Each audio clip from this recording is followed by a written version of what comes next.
Hey everyone, welcome back to the garden. Before we actually get into what we're going to be accomplishing today, just a quick update. You might have noticed already, I did change the name of the channel, only slightly, so it's no longer the Restless Gardener. When it was just me, it is now the Restless Gardeners. Now that my husband has lost a little bit of his shyness about being on camera, and I mean, I was shy about that too when I first started this channel. When you go back and look, most of the earlier videos, you did not see me at all. You just heard my voice. It does take a little bit to get over that if that's not something that you feel comfortable with, and also because he's so much more involved even than he was last year. I mean, originally, you know, I would do designs and we would just hire somebody to do the planting. Now that I've switched careers, it just makes more financial sense for us to do most of the work on our own. And since we live on the side of what probably was an ancient mountain, it's rocks with a little bit of soil, and I find that completely difficult, almost impossible for me to dig in.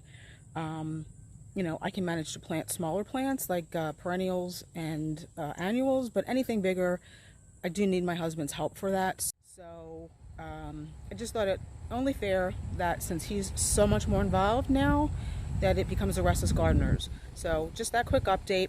You'll come garden with me today, and I'll tell you about what we're going to do in the garden.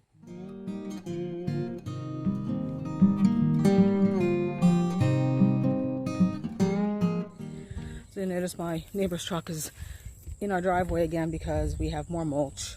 But I did buy a couple more plants. We have a thing going on at work, buy one, get one free, and that's even better than the discount that I already get. So I told you that I wasn't sure if I was going to replace the pomegranate yarrows that both died really, really quickly. I feel like they were just not ready to be planted. So I bought one replacement for that, and I'll show you that and I'll tell you about it. And since it's buy one, get one free, I didn't want to, so I'll show you what else I bought too. So I'm going to turn you around and talk about that. Okay, so I'm going to replace the two pomegranate yarrows with this Sassy Summer Sangria. Very, very similar in color. These are just a little bit bigger, the Sassy Summer Sangria. So I'm just going to replace the one. As you can see, you know, the second yarrow, that's completely died as well. The first one was over there where you can see that little bit of fertilizer.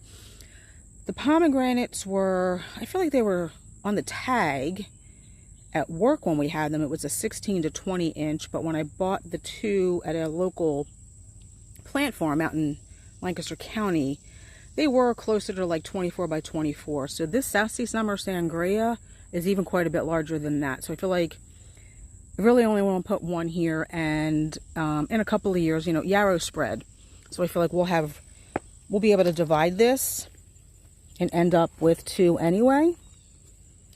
And I don't think, yeah, I mean, I just don't think that's going to come back, that other one. So I have no problem replacing it.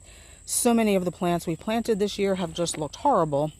I need some color now in the garden. I'm not really willing to wait to see if this yarrow comes back. I don't think it's gonna, so we're gonna replace it with this one, which you can see does have some new flowers coming out on the bottom. And since it was buy one, get one free, I'm gonna show you what else I got. So I bought this Prairie Princess Vernonia. It's a really pretty native. This is a nativar called Prairie Princess. It's a New York ironweed, and you can see the pretty purple flowers. It's great for dry locations. It's great for native meadows. This is in the seed mix of our meadow up at the top of the property. We used to have down here, the reason why I bought this is because it's purple. It's a mid to late summer bloomer, so I feel like at some point it will be in bloom when the Alabama Jubilee daylilies are in bloom, so the two colors will look really pretty together. But in our rain garden over here, we used to have Lobelia Vadrariensis, was a purple lobelia because it was a cross between the blue lobelia and the red cardinal flower. They do readily self-seed, which is, you know, how you keep them, because the original plant will not live forever. But I think they were totally overtaken and shaded out by the Amsonia here. I'm trying to see if there's anything left, and I don't think there is. Even though the lobelia was a little bit shade tolerant, I think just the aggressiveness of this Amsonia just completely overtook it. So although I'm not going to replace it in the rain garden because the Vernonia does like it dry, I'm going to put it over here. So we're going to get those planted today. And one other thing, So as I mentioned, we had a sale going on at work, buy one get one free. I thought I was going to buy some phlox to replace the ones over here that were just not disease resistant and always looked really horrible. My husband put a bit of drainage work in here. I'll insert a picture of what the before looked like while he was working on it.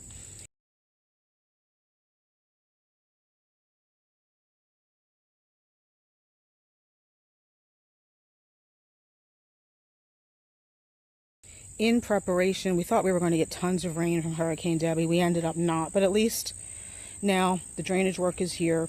So we did buy another Feather Falls Carex, and we transplanted the one from over here where the Goshiki Falls Holly is.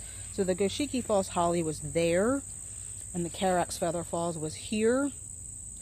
I just thought that this placement for the Goshiki Holly made a little bit more sense. Like I said, I was going to replace all the phlox. I had them pull them all up. They were not disease resistant, and by midsummer to late summer, they always ended up looking horrible. You can see under here, we have ones that we pulled out that were next to our patio. These are supposed to be disease resistant, and I keep having to cut them back because they just end up always looking horrible. These are the Luminary Opalescents by Proven Winners, and they just look as bad as the rest of the phlox. We do have some that have self-seeded over here, and you can see what they look like. They just end up looking chlorotic and horrible.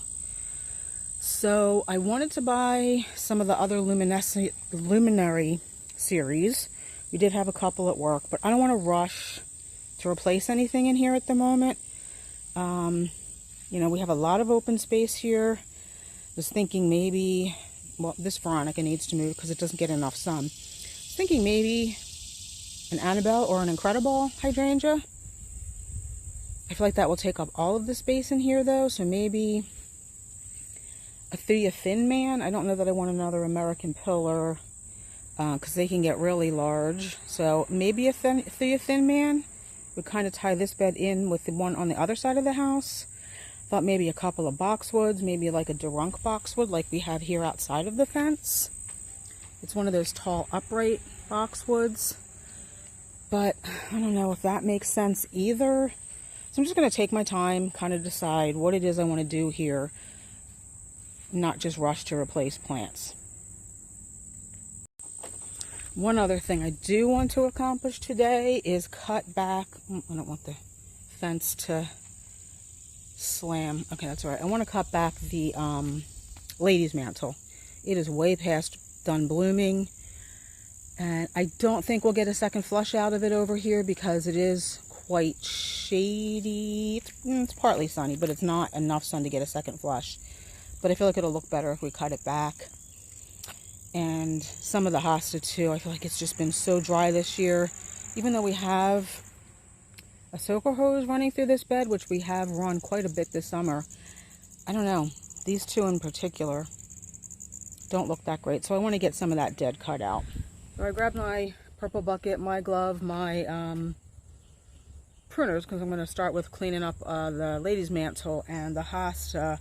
But there's one other area that I worked on a little bit yesterday morning, and I want to show you that. So I'm going to turn you around and show you what I'm talking about. So I'm going to start back to here again, because as you walk down our path, you know, you see all kinds of pretty plants, annuals, shrubs, trees, perennials. Everything looks really pretty and lush this year.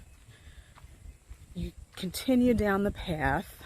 Don't pay attention to the herb garden. That's another area we need to get to, and we have not yet. But you are immediately hit in the face with the Bilko doors, which are horrible. I hate them. In one of our 2024 garden plans, my plan was to extend the bed here in the corner over to the steps of the deck and redo this bed a little bit, and I don't know that we're going to get to it. So you can see I just dressed it up a little bit.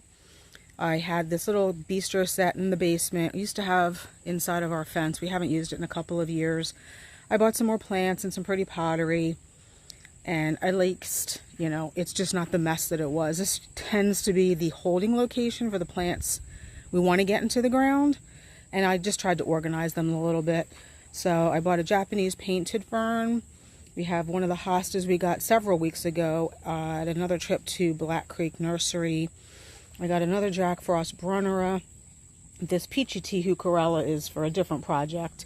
We have the gold-spire ginkgo that is going to replace eventually the flamethrower redbud along the path we just came up. I got another gold cone juniper, and I put our eastern white pine, which has to go all the way up to the top of the property, in the corner there. And I brought some really pretty pottery for some of these plants to go into, so that if we don't get them planted this year, you know, this is frost-free pottery, so the plants will survive the winter. And I bought some pretty just clay planters too. So I think the brunnera and the hosta and the fern, those will go up in the new bed that we're having created, I talked to you about in the last video. So I'll show you where those are going to go real quick. So once the bed up here is created, it's been postponed a little bit because of Hurricane Debbie. So there's going to be a bed, if any of you watched my last video, created around the Royal Raindrops crabapple extending off of the rain garden berm. And we're going to have a little bit of a buffer planted there. So some of those plants we'll be able to use up there, because that is going to become quite a shady bed. So like the fern, the brunnera can go up there on the hosta. But anyway, so let's go outside the fence and start our cleanup. Okay, so I'm going to start with this one, and basically what I'm going to do is just take the stalks back down to the new foliage. You can see in there it's a little bit lighter green. Clean up all of the spent flower blooms. I'm not going to be precise. I'm just going to go in and clean these up. They'll just look better than they look now. You do not have to be real precise about this. So you see this branch, just going to take it back almost to the end.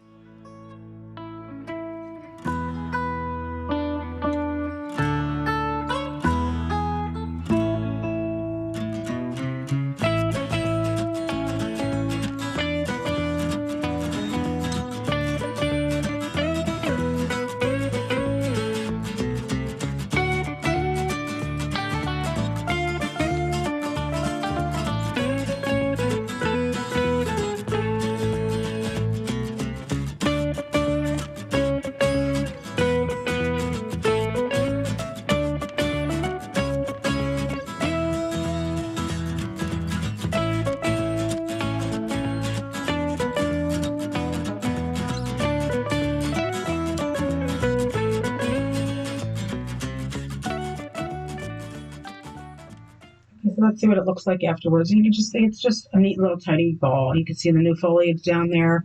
Like I said earlier, it's just a lighter green.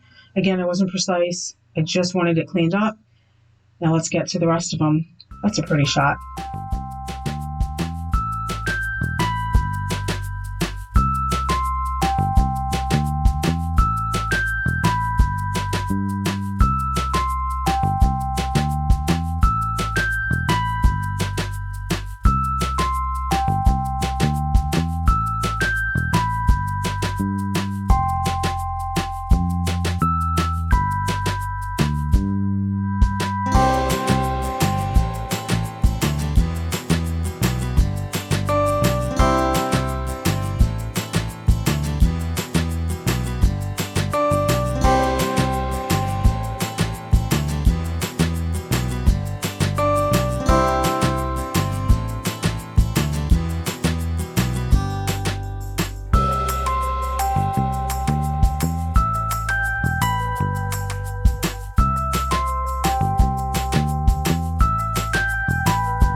Okay, so let's see how we did. So here's the first one.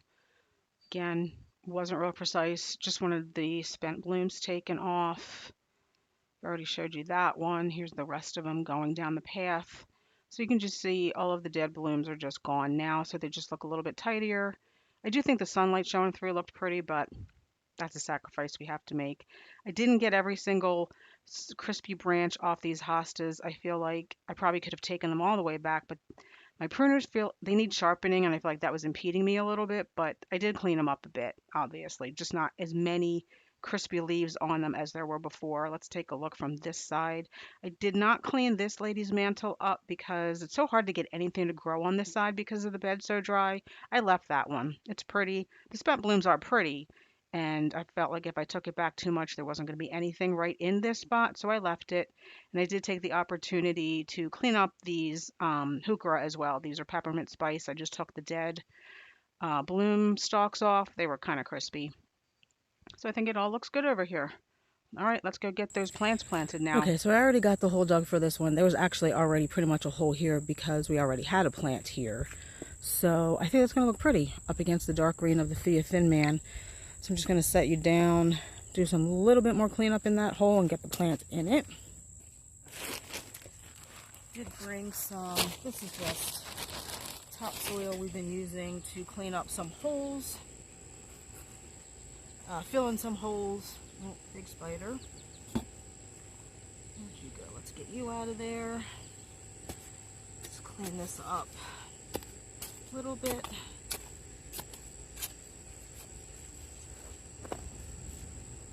I'm not going to use any what's it called, biotone for this. I really feel like yarrow doesn't leak. The yarrow is kind of like sedum in that sense, and Russian sage. They don't like a lot of messing about. They don't need really rich soil. So I'm just going to put some of this darker soil in there. I mean, you can see the color of the soil that came out of there, other than the little bit of brown that was added to the last hole when we planted the other yarrow. It's mostly red clay.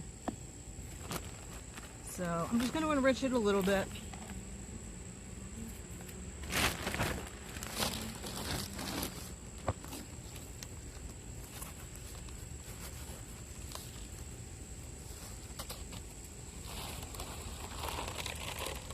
Nicely rooted, that's what we want to see. I feel like it does need water.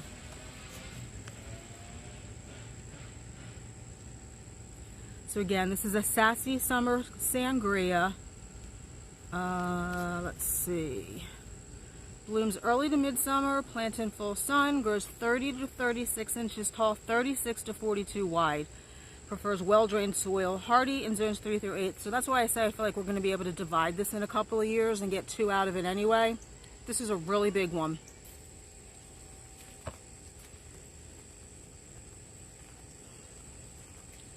Just roughing up those roots a little bit.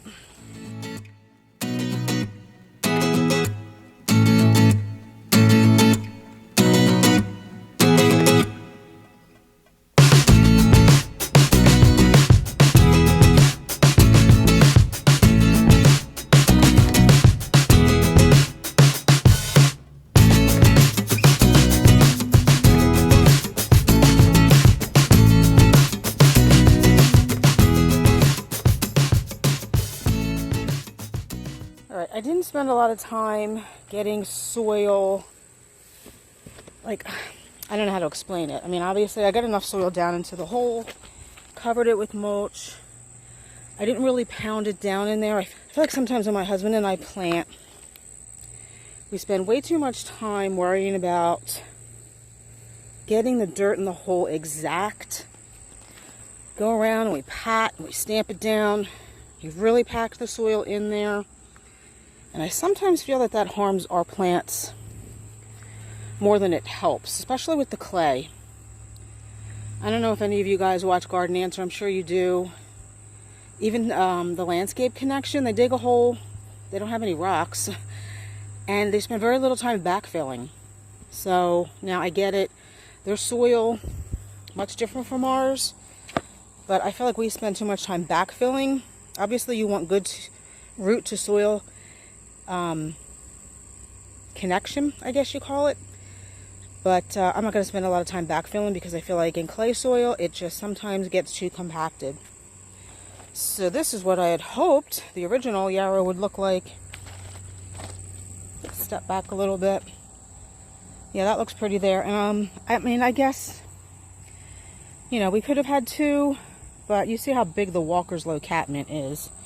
And again, we'll be able to split this in a couple of years and get an extra one out of it anyway. All right, so let's get the Vernonia in the ground now. I'm just going to gather up my stuff and meet you down there. So I did cheat on this hole and had my husband auger it because nothing has ever been planted here before. When I attempted to dig a hole, I immediately started hitting some pretty large rocks. So I had him come through and I'll get this planted. So let's just put this in the hole, see if I need to make it any bigger. No, I think that's perfect. So we're just going to get that in.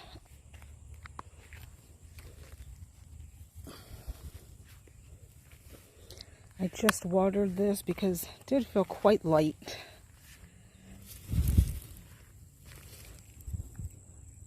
Oh, quite root bound as well.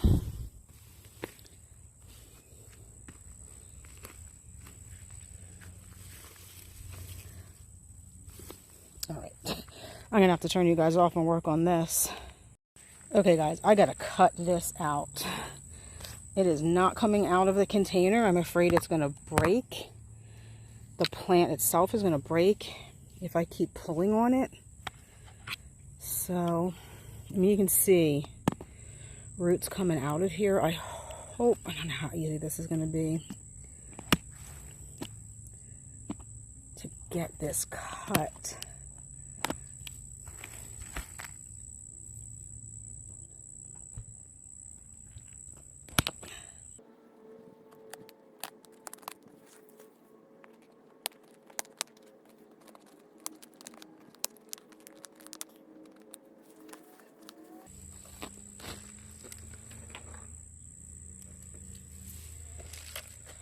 Let's get those broken up a little bit. Wow.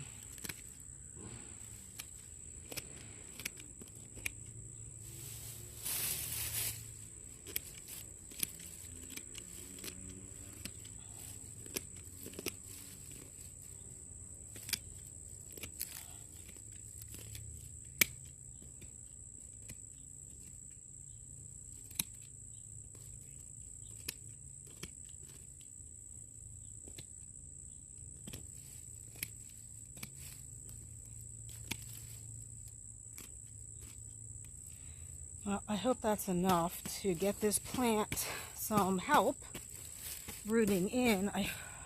Sometimes I hate doing that because I don't necessarily want to be that rough,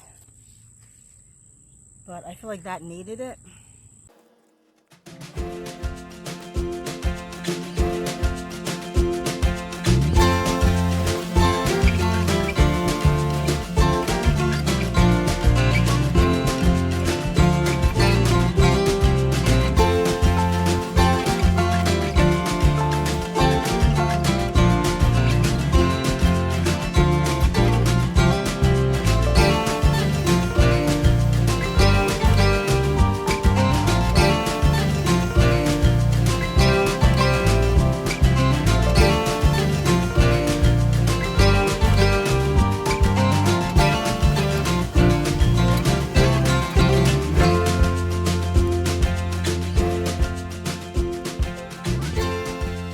Okay, so let's see how we did. I got my little mushroom solar light put back in. There's the Vernonia. Hopefully that one does okay. It was really root bound and you saw how much I roughed it up. I feel like I heard some branches breaking, but I feel it looks pretty there. It's a pop of color because nothing over here, right, is blooming. Iris, the Amsonia, the daylilies, they're all done. Baptisia. Little quick fire's going pink. Let's see how we did with the yarrow. I really like the yarrow over here. I just think that pop of reddish pink looks really pretty. Turn you around, especially against the little quick fire. I can zoom in. Yeah, I think that looks really pretty. Let's go back down this way. See if you can actually see the Vernonia from here. Yeah, you can. Peeking up through the iris. Variegated iris.